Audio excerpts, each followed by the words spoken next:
Ok, muy buenos días. Vamos a iniciar como les había dicho con la clase de hoy, ¿no? El día de hoy lo que vamos a desarrollar son el desarrollo multipolar utilizando diferentes herramientas matemáticas como lo que son los polinomios de Legendre y los armónicos esféricos, ¿sí? Entonces vamos a trabajar en eso, ¿no? El objetivo de esta clase, bueno, básicamente va orientado un poquito más a la parte matemática, digamos, ¿no? En el sentido de que tenemos las mismas expresiones matemáticas, ¿sí? Vamos a seguir trabajando con monopolos, dipolos y vamos a expresar también el cuadrupolo, pero lo vamos a expresar mediante funciones especiales como son los polinomios de Legendre y los armónicos esféricos.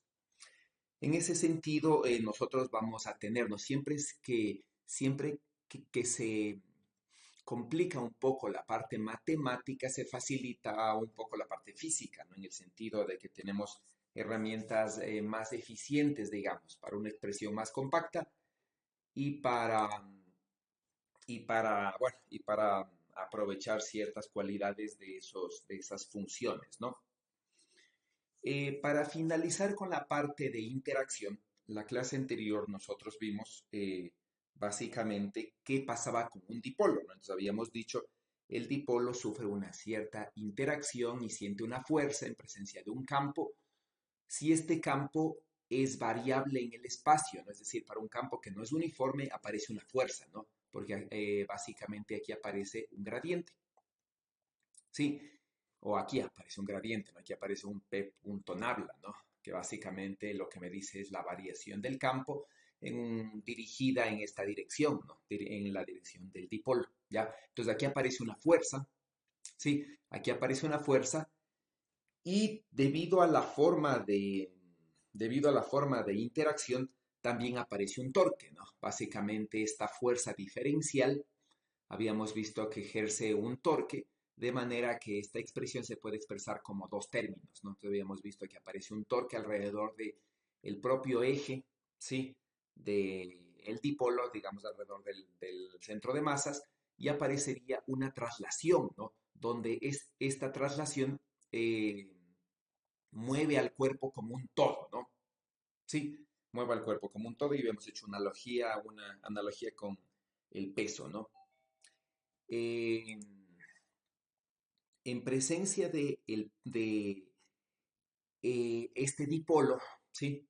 También nosotros podemos ver que el cuerpo adquiere una cierta energía potencial y esta energía potencial viene dada por esto, ¿no? Entonces, si nosotros no nos fijamos en esta parte donde estaría definido el ángulo teta, el dipolo tiene una energía potencial, habíamos visto, mucho menor cuando el campo eléctrico y el dipolo están alineados. Eso quiere decir que este va a ser el punto donde el dipolo va a tratar de estar, ¿no? Y este punto, como vemos, es un punto bueno, al ser un extremo del potencial, es un punto donde el torque, digamos, está en equilibrio. Sí, entonces estaríamos en equilibrio, eso quiere decir que el equilibrio de la interacción dipolar es cuando el ángulo entre los dos es cero, ¿no? Sí, mientras que en estos puntos de aquí, si bien estos máximos son también puntos de equilibrio, sí, son inestables, ¿no? Debido a que justamente es un máximo del potencial, ¿ya? Entonces, este tipo de interacción nos permite escribir, ¿no es cierto? Este tipo de interacción lo que nos dice es la interacción de un dipolo, ¿ya? De un dipolo, sí, con un campo eléctrico externo.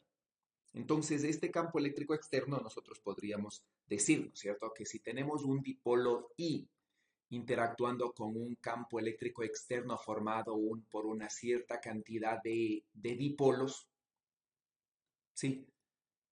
Supongamos que haya dos, ¿no es cierto? Por ejemplo, como aquí, entonces lo que nosotros diríamos, el dipolo 2 está interaccionando con el campo uno generado por el dipolo uno en esta interacción de acá, ¿no?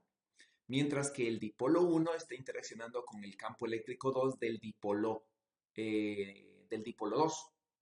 Sí, Entonces, en este sentido, si reemplazamos el campo eléctrico dipolar, sí, lo que nosotros veríamos es esto, ¿no? Es esta expresión de aquí, por ejemplo, para dos dipolos.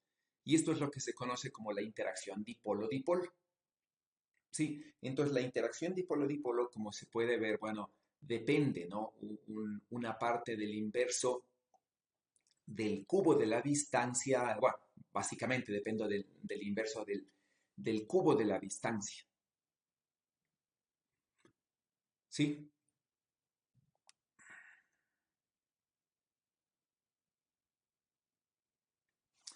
Entonces, ¿no? De ahí podríamos tener cómo es que la interacción, por ejemplo, se da entre los dos dipolos, ¿ya? Una vez, una vez dado esto de aquí, sí, una vez dado esto de acá, perdón, ya, una vez dado esto de aquí, sí, nosotros podríamos ya tener, por ejemplo, cuál es, digamos, ¿no? Si tenemos una expresión como esta, sí, donde vamos a hacer un desarrollo en serie alrededor de este parámetro que supongamos que es mucho más pequeño que x. Entonces, no tenemos el desarrollo en orden cero, el término de primer orden y el término, por ejemplo, cuadrático. Entonces, hasta ahora, ¿no es cierto? Cuando hicimos el desarrollo la función, de la función, ¿no es cierto? Justamente uno sobre r, ¿sí? Sobre el módulo de r menos r', ¿sí? Habíamos visto, ¿no? Que el desarrollo de esta función simplemente tiene, ¿no? El desarrollo de orden cero nos da el término monopolar. El desarrollo de primer orden nos da el término dipolar, ¿sí? Y el desarrollo de orden cuadrático nos va a dar el término cuadrupolar. Entonces, simplemente aquí yo les voy a presentar otro tipo de desarrollo, ¿no? Entonces, supongamos que tenemos una función, más bien dicho, en coordenadas x, y z. ¿Sí? Y generamos una variación, ¿no es cierto? En x, en y y en z. Entonces, si hacemos esto, esta función de aquí involucra la suma, ¿no es cierto? De varias funciones expresadas estos en derivadas parciales con respecto a x, con respecto a y, con respecto a z, y aquí aparecen estos épsilon, ¿no? X, y z. Entonces, si hacemos esto de aquí es exactamente igual a esto, ¿no? ¿Sí? Si decimos, si sacamos factor común, la función que estamos haciendo el desarrollo, el operador que nos queda es este operador. ¿Sí? Entonces, cuando tenemos una función de tres variables, podríamos generalizar, así no estamos demostrando, y decir, no, la función de tres variables es la multiplicación de tres operadores, ¿no? Este operador y este operador, ¿ya? Donde cada uno de los operadores cuantifican la variación de la función f, en este caso, de esta función f, con respecto a sus variables, x, y z. ¿Sí? Entonces, si hacemos ese desarrollo, lo que nosotros podríamos ver, ¿no? Es como estos operadores, de manera general, son intercambiables, el exponencial bueno, la multiplicación de los exponenciales es el exponencial de la suma, ¿sí? Y al expresar esto como el exponencial de la suma, podríamos ver que se puede expresar así, ¿no es cierto? Se puede expresar de esta forma, ¿ya? Entonces, esta expresión podría quedarnos de esta manera, ¿sí? ¿Eso qué quiere decir, no es cierto? Que la función uno sobre r menos r', podríamos decir, ¿no es cierto? Que estamos en la aproximación lejana, en donde r es mucho mayor que r', ¿ya? Entonces lo que nosotros podríamos hacer, ¿no es cierto? Es sacar obviamente es suponer que el épsilon que está aquí no va a ser nada más, ¿no es cierto? Que la cantidad, que la relación entre R' y R en la dirección de R'. ¿Ya? Entonces, si hacemos esto de aquí, lo que nos va a quedar es esto, ¿no? Es un R'.nabla, ¿sí? De uno sobre R, por ejemplo, R'.nabla al cuadrado de uno sobre R, ¿no es cierto? Entonces, uno sobre R se transforma en la función f, ¿sí? Y este sería el término monopolar, este es el término dipolar que ya vimos antes, y este es el término cuadropolar. Ahora, vamos a concentrarnos en este término cuadropolar, ¿no es cierto?, que tiene esta forma. Sí, simplemente para una superposición de cargas, ¿no es cierto? Vamos a superponer las cargas que se encuentran en la posición R'. ¿Ya? Entonces, ¿no? Superponemos las cargas y lo que nos queda es esto, ¿no? La constante que depende del sistema de unidades que estemos utilizando y la superposición de cargas en este integral, ¿no? Para una distribución continua, por ejemplo. ¿Ya? Esto de aquí, fíjense que aquí nosotros tenemos una cantidad R' que es dependiente de la integral, ¿no es cierto? Y una cantidad R, como esta de aquí, que no depende de la integral, tal como habíamos visto antes, ¿no? Entonces, este operador nabla que vemos aquí, ¿no es cierto? Cuando hacemos este desarrollo, si volvemos acá, es básicamente la derivada con respecto a x, donde x es la función f que estoy evaluando. Y este de aquí, este parámetro, ¿no es cierto? Es la variación. Entonces, este parámetro de acá viene a ser la variación de lo que, en este caso, de lo que estoy integrando. Es decir, este viene a ser el R' y este de aquí viene a ser la variable R. Eso podríamos verle aquí, ¿no es cierto? Esta es la variación, ¿sí? Donde la variación estoy haciéndole en estas cantidades, ¿sí? En estas cantidades R', básicamente. Entonces, este operador nabla realmente no depende de las variables R', ¿ya? Y eso se ve acá, ¿no es cierto? Porque este operador nabla opera sobre R, no sobre R', donde R' es la variación. Recuerden, ¿no? Estoy haciendo una variación en una cantidad épsilon, donde esta cantidad épsilon es la cantidad R' que está aquí. ¿Ya? Exactamente menos R', ¿no? Entonces, si hago esto, entonces puedo expresar, ¿no es cierto?, que esta función 1 sobre R puede salir de la integral. Este nabla cuadrado también, bueno, este R' punto nabla, ¿no? Al elevarle al cuadrado, lo que nos va a dar es simplemente la multiplicación, ¿no? De x'I, x'J, y este nabla se transforma en la derivada de I por la derivada de J. ¿Ya? Que pueden salir fuera de la integral. ¿Sí? Entonces aquí estamos utilizando eh, la convención de suma de índices que se repiten, ¿no? Entonces estoy sumando en I, estoy sumando en J. ¿Sí?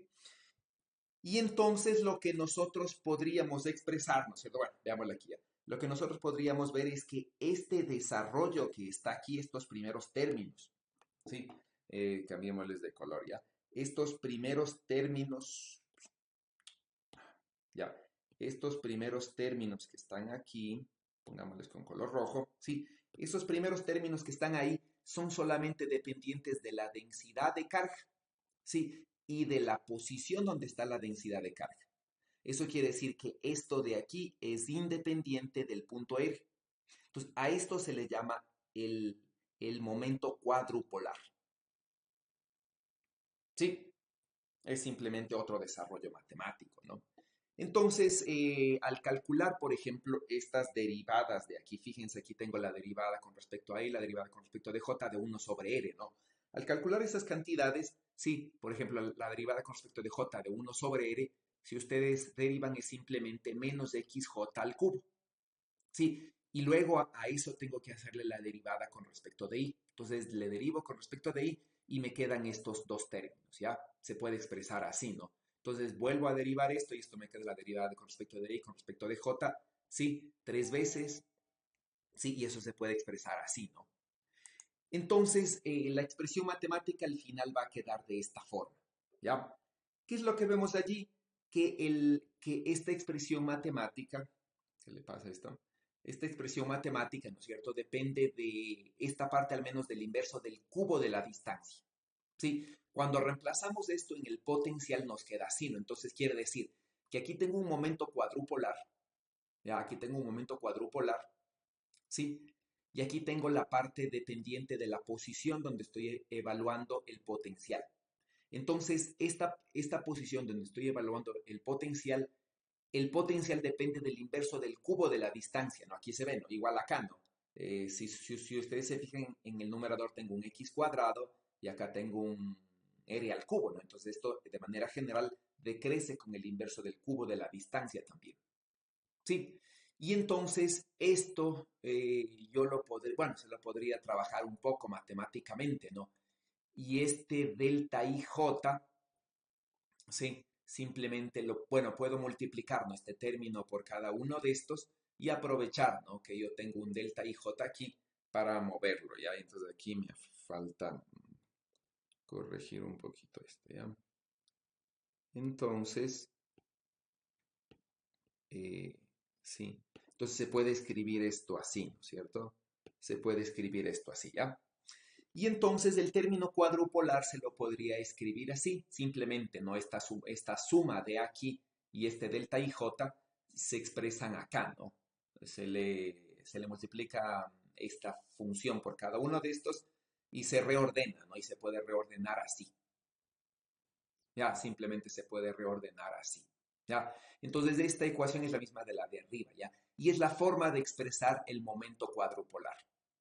¿Sí? Entonces, este momento cuadrupolar, fíjense que tiene dos parámetros, ¿ya? El I y el J, ¿no?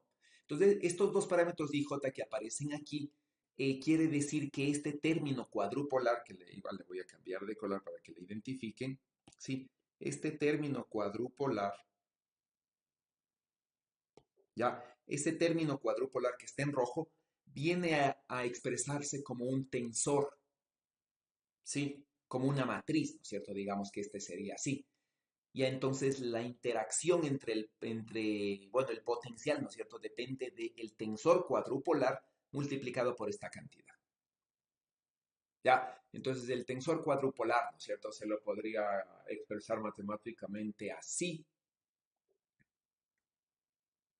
Profe, una duda. Díganme. ¿Por qué hay un Y prima? Eh, ¿Dónde? Bueno, aquí es X y XJ sería. XJ prima. Sí, X y X, aquí es XJ. Borremos ese también parece ahí. Sí, entonces hay un X y X, pues no me alcanza. Un X y XJ. Sí, entonces este desarrollo cuadrupolar, ¿no es cierto?, se expresa como este parámetro. Bueno, no, la notación aquí depende, ¿no? Unos le utilizan diferente notación, ¿no? Y le llaman el tensor cuadrupolar a diferentes componentes. Sí, pero bueno, de manera general tiene esta forma, entonces decimos todo esto que está aquí en rojo, ¿sí? Donde está sumado sobre I y sobre J, ¿no? Por la convención de suma, ¿sí? Aquí ya simplemente le estoy expresando ya explícitamente la suma y se dice, ¿no? Que esta cosa en rojo es simplemente el tensor cuadrupolar, ¿sí? O si lo expresamos, este tensor cuadrupolar se lo puede expresar por estas componentes Q y QJ, ¿ya? Entonces, el tensor cuadrupolar, si ustedes se fijan en estas cantidades, ¿sí? Va a ser un tensor simétrico, porque si hacemos el intercambio por I por J, es el mismo término, ¿no? Si intercambiamos IJ. Eso quiere decir que si intercambiamos dos términos que estén simétricos alrededor de la diagonal, van a ser iguales, ¿sí? Si sumamos los elementos de la traza de la diagonal, es decir, si sumamos cuando I es igual a I, ¿sí? ¿No es cierto? I es igual a J, me han dicho. Y sumamos esos términos para todos los I, todos los J, eso quiere decir el Q11, más bien dicho, el teta 11 le sumamos al teta 22, ¿no es cierto? Y al teta 33, si le sumamos estos, sí, me va a dar que la traza es cero. ¿Ya? Porque simplemente, ¿no? Aquí nos va a quedar la suma de 3x cuadrado, digamos, ¿no es cierto? X' cuadrado, y aquí, y la suma de los delta cuando y es igual a j también es igual a 3. Entonces lo que nos queda 3r' cuadrado menos 3r' cuadrado, y nos da que la traza el tensor cuadrupolar es 0. ¿Ya? Entonces, como este de aquí tiene 9 componentes, pero como es simétrico, ¿no es cierto? Realmente, por ejemplo, si digo estos elementos sobre y bajo la diagonal son iguales, de las 9 componentes, solamente las superiores, digamos, son independientes, ¿sí? Y las superiores, ¿no es cierto? Tenemos en general 6 términos, 3 en la diagonal y 3 superiores de la diagonal, ¿no? Ahora, como tengo 6 términos y tengo que la traza suma 0, quiere decir que tengo una condición, entonces realmente de estos 6 términos, solamente 5 son independientes. Eso quiere decir que en, en el momento cuadrupolar, ¿no es cierto? En el tensor cuadrupolar nada más 5 de las componentes son linealmente independientes. ¿Ya? Sí. Al igual que nosotros o al igual que se calculó la fuerza y el torque con un campo externo, ¿no es cierto? Nosotros podríamos calcular, fíjense, aquí podríamos decir, ¿no es cierto? Este torque, este tensor de aquí, ¿sí? Este tensor de aquí, ¿no es cierto? Esto representa el cuadrupolo, ¿sí? Entonces, este cuadrupolo, este momento cuadrupolar, ya se lo puede hacer interaccionar con el campo externo. Entonces, cuando hago esta interacción, ¿no es cierto? Fíjense que tengo dos términos, ¿no? El tensor cuadrupolar teta y las componentes Q, ¿ya? Entonces, cuando hago la interacción, es decir, ¿no es cierto? Por ejemplo, yo digo, eh, hago la interacción, ¿no? Supongamos, ¿ya? Entonces digo, tengo un cuadrupolo, ¿ya? El cuadrupolo ideal, por ejemplo, ¿sí? Entonces digo, tengo más bien así. Tengo, por ejemplo, tengo aquí una carga positiva, ¿no es cierto? Aquí digo una carga negativa, por ejemplo. Sí, aquí una carga negativa y aquí una carga positiva. Y supongamos que esto es un cuadrado, ¿ya? Supongamos que las distancias que lo separa son D. Sí, supongamos que esto es un cuadrado, ¿ya? Entonces, ¿no? Si tenemos esto de aquí, ¿ya? Lo que nosotros podríamos decir es que esto de aquí es la superposición de dos dipolos. ¿Sí? Por ejemplo, ¿no? Yo podría coger dos cargas más o menos de cualquier manera y digo, por ejemplo, estos dos de acá, por decirles, forman un dipolo. ¿Sí? Entonces este de aquí forma un dipolo que va hacia abajo. ¿Ya? Y estos dos de acá forman otro dipolo que, por ejemplo, va hacia arriba. Perdón, está al revés, ¿no? Iría hacia arriba este de acá. Sí. Entonces, tengo dos dipolos. Entonces, si trato de modelar este sistema, tengo yo la superposición de dos dipolos. Uno que va en una dirección y el otro que va en dirección contraria. Igual si los hago horizontalmente como quiera que lo hagan, ¿no? Entonces, aquí tengo la suma de dos dipolos. Entonces, desde lejos, ¿no es cierto? Yo voy a ver este sistema como un solo sistema, ¿ya? Entonces, desde lejos yo voy a ver que este sistema es la superposición de dos dipolos. Y como desde lejos no voy a ver, digamos, los detalles, yo voy a ver aproximadamente que de forma dipolar el dipolo es cero, ¿sí? Si sumo las cargas, igual, ¿no es cierto? Si sumo las cargas, ¿sí? Las cargas son cero. Eso quiere decir, ¿no es cierto? Que no tengo una componente monopolar, tampoco tengo una componente dipolar, y este de aquí es la representación más fácil o el dipolo ideal, digamos, ¿no? Sí. Bueno, para que sea ideal debería ser un punto, ¿ya? Pero casi es ideal, ¿no? Entonces, en este dipolo lo que se vería es fácilmente que este es un cuadrupolo, más bien dicho. Este es el cuadrupolo ideal, ¿no es cierto? Que es la superposición de dos dipolos idénticos en dirección contraria. Sí, entonces ese es el cuadrupolo ideal. Entonces, en este cuadrupolo, ¿no es cierto? Si digo, este cuadrupolo, ya, este cuadrupolo lo pongo en interacción con un campo externo, ¿sí? Entonces, pongo la interacción de este cuadrupolo, ya, con un campo externo, ¿no? Entonces, le pongo aquí un campo externo, por ejemplo, con rojo, ¿no? Entonces digo, aquí voy a tener un campo externo, ¿ya? Entonces, de este campo externo, digamos que el campo no sea uniforme, el campo varíe con la posición. ¿Sí? ¿Eso qué quiere decir? Que las diferentes cargas van a sentir diferente fuerza. ¿Sí? Si el campo no fuera dependiente con la posición, las cuatro cargas adquieren exactamente la misma fuerza y como son cuatro cargas de signo contrario, la fuerza total sería cero. Entonces, nuevamente, ¿no? Para que aparezca una fuerza sobre el cuadrupolo se necesita que el campo varíe con la posición. Y esta expresión, ¿no? De la variación de la superposición de fuerzas y la variación con la posición es la que matemáticamente no hemos calculado, simplemente la hemos expresado, pero se puede expresar así. Sí, y solamente depende de las componentes Q y J que están expresadas aquí. Es decir, ¿no es cierto? Solamente depende de estas partes de aquí.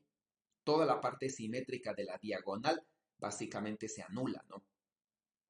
¿Ya? Y tomen en cuenta un 3 que hay aquí, ¿no? Que no aparece en este término, sí, que no aparece en este término de acá. Y entonces, esta es la componente que me da el, el, la interacción, ¿no? Eso quiere decir que la interacción de la fuerza solamente me dan las componentes que están fuera de la diagonal. Y de hecho es afuera de la diagonal en estas de aquí dividido para 3. ¿Ya? Entonces esa es la fuerza, ¿no? Si hago la fuerza sobre cada uno de estos elementos, sí, por ejemplo digo, ¿no? Sobre cada uno de estos hay una fuerza y supongo que el sistema de referencia está por acá, ¿ya? Aquí también va a haber un torque, ¿no? Entonces, por ejemplo, digo, este es la posición de la carga menos, aquí aparece una fuerza, ¿no es cierto? Entonces, esta R cruz F me genera un torque, ¿ya? Entonces, este me genera el torque sobre la carga menos, por ejemplo. Entonces, igual, ¿no? Podría tener un torque sobre la carga menos y un torque sobre todas las otras cargas. Si sumo todos los torques y hago el desarrollo matemático, me va a dar esta ecuación de aquí. Sí, y al igual que antes tengo dos componentes, ¿no? Tengo dos torques. ¿Ya? Un torque que depende de esta cosa que es independiente de la posición y un torque que depende de la posición cruz la fuerza. Noten esto de aquí, ¿no? Este torque de aquí es R cruz la fuerza de sobre todo el cuerpo. Es decir, que esta de aquí es un torque que genera la traslación del cuerpo. Sí, mientras que este torque, ¿no es cierto?, es el torque que genera el giro del momento cuadrupolar sobre su propio eje, digamos, sobre su centro de masa sería, ¿no es cierto? Y ahí el torque trata de tener una interacción con el campo externo a través de esta de aquí, ¿no? Un Q punto nabla producto cruz D. Noten que Q punto nabla, como esto es un tensor, ¿no es cierto? Esto, Q punto nabla es un vector, es decir, ¿no? Por si acaso, ¿no? Q punto nabla, pongámosle con negro aquí, Q punto nabla, ¿sí? No va a ser nada más, ¿no es cierto? Que la sumatoria sobre J, por ejemplo, ¿sí? De Q y J por la derivada con respecto de XJ, ¿sí? Esta sería la componente, pongámosle aquí, la componente yésima de esto. Eso quiere decir, ¿no es cierto?, que si sumo sobre J, obviamente me queda un término I todavía por definirlo. Entonces, esto de aquí, este producto es un vector, ¿ya? Que está operando en producto cruz con el campo. Entonces, para esto, ¿no es cierto?, vamos a hacer el desarrollo cuadrupolar de una molécula de CO2, por ejemplo. ¿Sí? Entonces, el CO2 es una molécula que viene expresada así. ¿Sí? Es una molécula primeramente lineal, ¿ya? Bueno, cuyos componentes, digamos, ¿no? El oxígeno es más electronegativo que el carbono y por tanto adquiere una carga menos Q cada uno, ¿no? Y como es simétrico, ¿sí? Si este adquiere una carga menos Q, este adquiere una carga menos Q, y por lo tanto el carbono se queda con una carga más 2Q. Si vemos a esto, ¿no? La carga neta es cero, ¿sí? La carga neta es cero. El momento dipolar de este sistema, si ustedes le ven, ¿no es cierto? Si digo, aquí tengo dos cargas más Q, entonces esto podría decir, ¿no es cierto? Es una carga más Q, ¿sí? Con una carga menos Q por acá, esto forma un dipolo para una dirección. Y en el mismo punto tengo otra carga más Q con una carga menos Q por acá, que forma, por ejemplo, un dipolo en esta dirección. ¿Sí? Entonces, el dipolo neto de todo este sistema se puede ver fácilmente que es cero. Entonces, ¿no? Si quiero hacer, por ejemplo, la interacción de esta molécula y utilizo el desarrollo multipolar, tenemos, ¿no? La carga neta cero, ya eso se ve de manera inmediata, el dipolo, ¿no es cierto? El dipolo neto, digamos, aquí tengo dos dipolos, el dipolo neto es cero, ya eso se puede también calcular, ¿sí? Y entonces lo que me queda es el siguiente término, ¿no? Que será el cuádrupolo, ¿ya? Entonces, con estas ecuaciones, ¿no es cierto? Con estos términos, con estas condiciones, ¿sí? Vamos a calcular la matriz, este tensor, ¿sí? Y de este tensor vamos a ubicar las componentes Q y J. Entonces, te tienen dos, ¿no es cierto? Las teta y J y las Q y J, ¿ya? Entonces, es lo que me interesa que identifiquen bien, ¿no? ¿Qué son las Q y qué es la matriz? ¿Qué es el tensor cuadrupolar y cuáles son sus componentes? Ya Q y J, ¿no? ¿Por qué son importantes estas componentes Q y J aparte de este tensor teta y J? Porque las que intervienen en la interacción con los campos externos son las componentes Q y J, no es todo el tensor, ¿ya? Entonces van a suponer sí, van a suponer de diferentes sistemas de referencia, ¿ya? Unos de ustedes van a calcular la representación cuadrupolar de esto, ¿sí? Eh,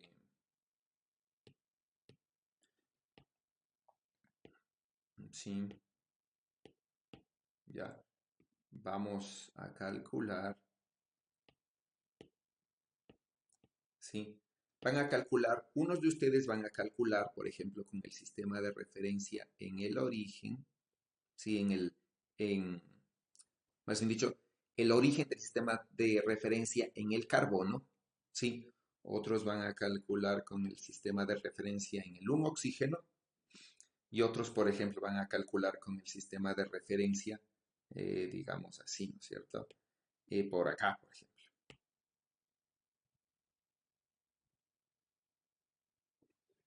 Ya, entonces, digamos que el grupo uno, por decirles, va a ser 7, 3, ¿no es cierto? Entonces vamos a decir, el grupo uno van a ser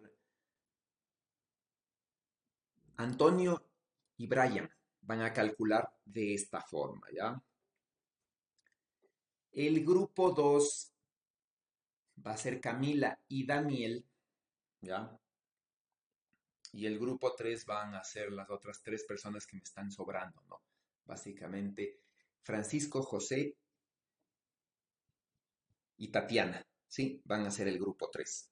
Entonces, calculen, pongan esta distancia para el grupo 3, esto en cualquier posición, es decir, este primer átomo en cualquier posición, ¿sí? Por ejemplo, supongamos que esta distancia, digamos que sea 3D, donde D es la distancia de separación entre los átomos, ¿no?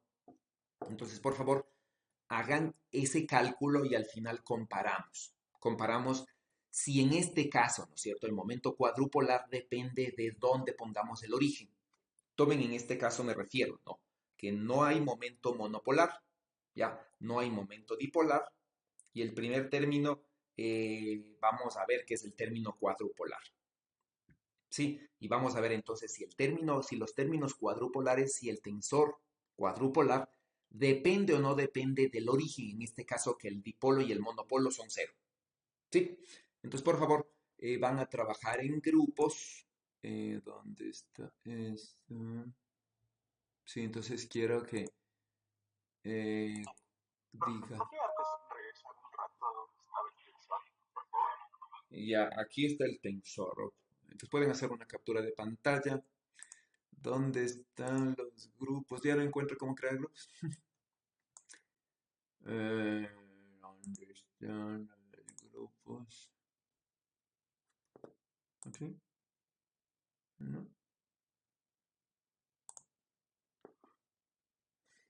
Hmm, ¿Por qué se desapareció esto?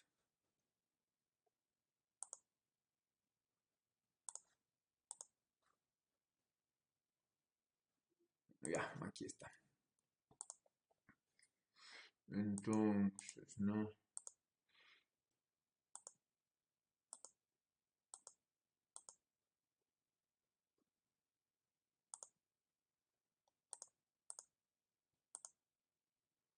En el grupo 2 estaba Camila y Daniel, ¿verdad? Y en el 3 estaba...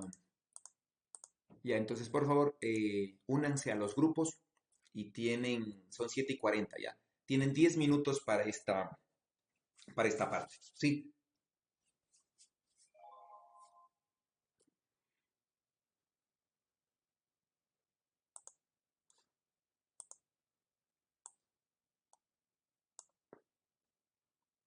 únanse por favor a los grupos y quiero oírles trabajando.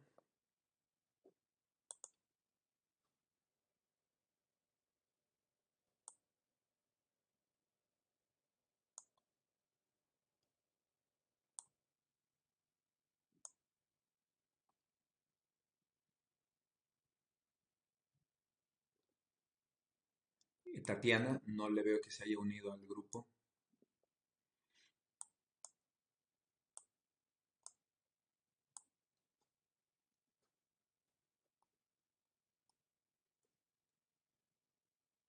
Tatiana,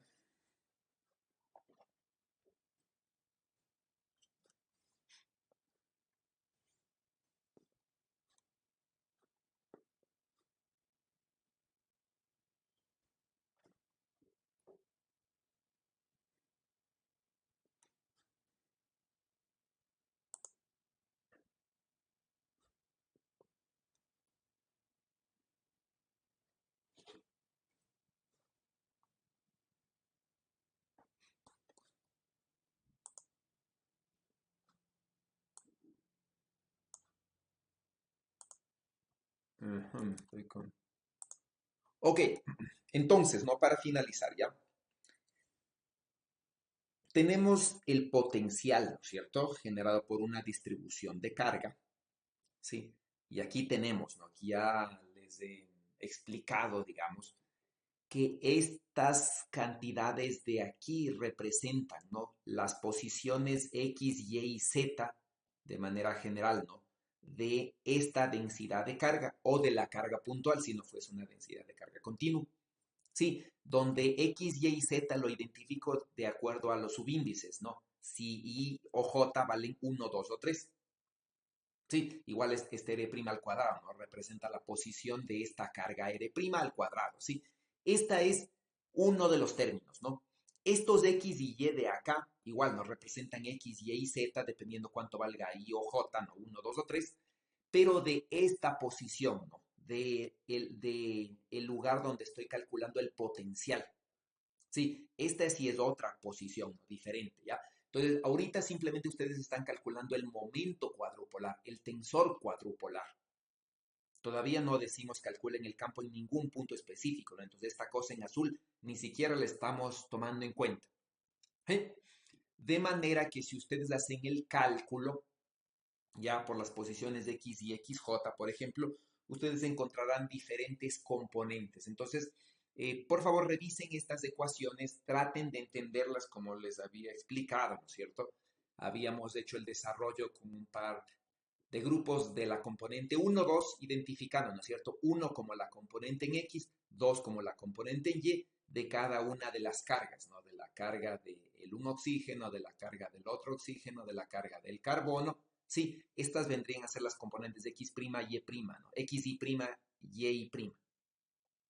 ¿Ya? Igual aquí, ¿no? Estas vendrían a ser las componentes delta 1, 2, como 1 es diferente de 2, vale 0, ¿sí? De las componentes igualito, ¿no? De esta de aquí. Entonces, este es el momento cuadrupolar.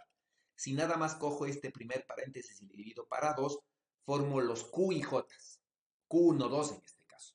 ¿Sí? Si, por ejemplo, tuviese una densidad de carga, que es lo que estábamos comentando con uno de los grupos, por ejemplo, que sea continua y cargas puntuales, la densidad de carga total de este sistema sería, ¿no?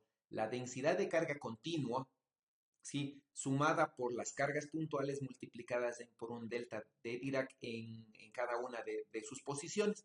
Y esta sería la densidad de carga del sistema, ¿no? De todo el sistema, ¿ya? la total. Entonces, esta de aquí, ¿no es cierto? Al reemplazar en esta ecuación de acá, querrá decir, ¿no? Que si estoy calculando algo así que involucre cargas continuas y discretas, esta integral tendrá que separarse en dos partes, ¿no? Una integral realmente para las cargas continuas y sumarles estos términos para cada una de las cargas discretas.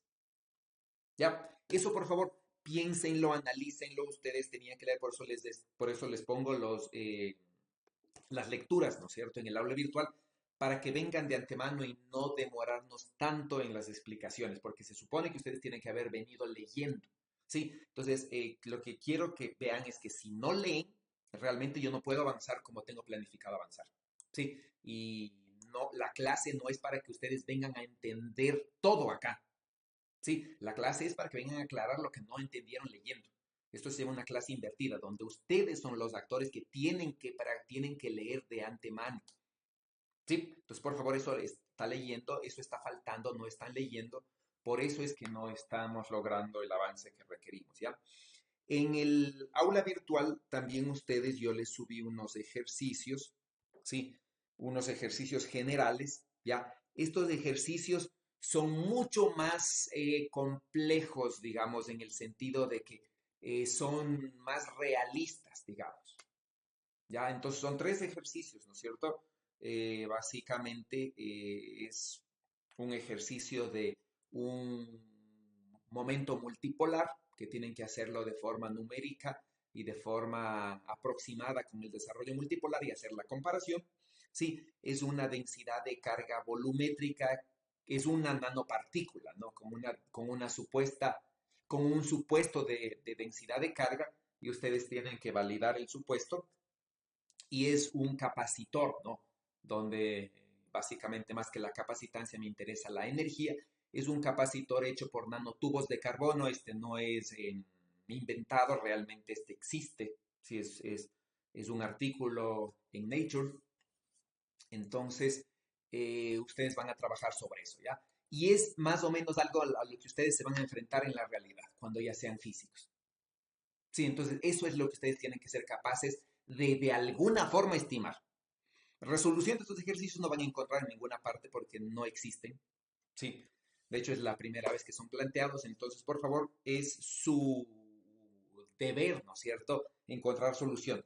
Tampoco hay una solución exacta, válida, ¿no es cierto?, o que sea mejor que otra. Ustedes pueden tomar diferentes aproximaciones para la solución y esa es su tarea o esa va a ser siempre su tarea como físicos, ¿no? Tienen un problema y tienen que encontrar el mejor modelo que se aproxime o la mejor solución al problema. ¿Ya? Entonces, bueno, nos hemos pasado algunos minutos, pero valía la pena y yo quería aclarar eso, ¿no? Porque esto es lo que ustedes van a encontrar en realidad. La prueba que vamos a tener el día martes, no el día lunes, ¿sí? Va a ser semejante, ¿sí? Entonces va a ser semejante a esto, obviamente no tan complejo, pero sí quiero que tengan un contexto, ¿no? No va a ser un problema de tiene esta densidad de carga, calcule, sino que va a tener un contexto en el sentido de que va a hablar de o de nanopartículas o de algo, ¿no? O de supernovas o alguna cosa que se me ocurra por ahí, ¿sí? Para que tengan un contexto, ¿sí? Entonces no es que en la vida real ustedes tienen justo los datos que necesitan, tienen un montón de datos y sabrán ustedes qué ocupan para resolver su problema. Eso es lo que es la vida real. Sí, nadie les va a decir, tienen estos datos, tienen este enunciado, resuelvan. No les van a contratar para eso, les van a contratar para pensar y para desarrollar modelos. Y eso es lo que como físicos tienen que estar en capacidad de hacer. ¿Ya? Entonces estos tres ejercicios es lo que ustedes tienen que resolver de alguna manera. ¿Ok? Entonces, si tienen preguntas, por favor, me avisan. El plazo más o menos les he puesto para que piensen sobre todo, ¿no? No sé, espero que tengan la resolución completa para el día lunes, porque me interesa que los piensen bien. En caso de que tengan alguna necesidad de reestructurar la prueba para otra fecha, por favor, me avisan a lo mucho hasta el día lunes en clases. Fuera de clases no atiendo ningún cambio y se daría la prueba el día martes en definitiva, ¿ya? Entonces, cualquier cosa, el día lunes conversamos, ¿ok? Y debido a honor al tiempo que debe tener otras clases, me despido para que rápidamente puedan ir. Cualquier pregunta por el chat, ¿sí? O por el aula virtual. Muchas gracias. Profe, ¿tiene por si acaso unos 2 minutos? Sí, es decir, si usted tiene para quedarse, no hay problema. Yo tengo un par de minutos todavía antes de la siguiente clase.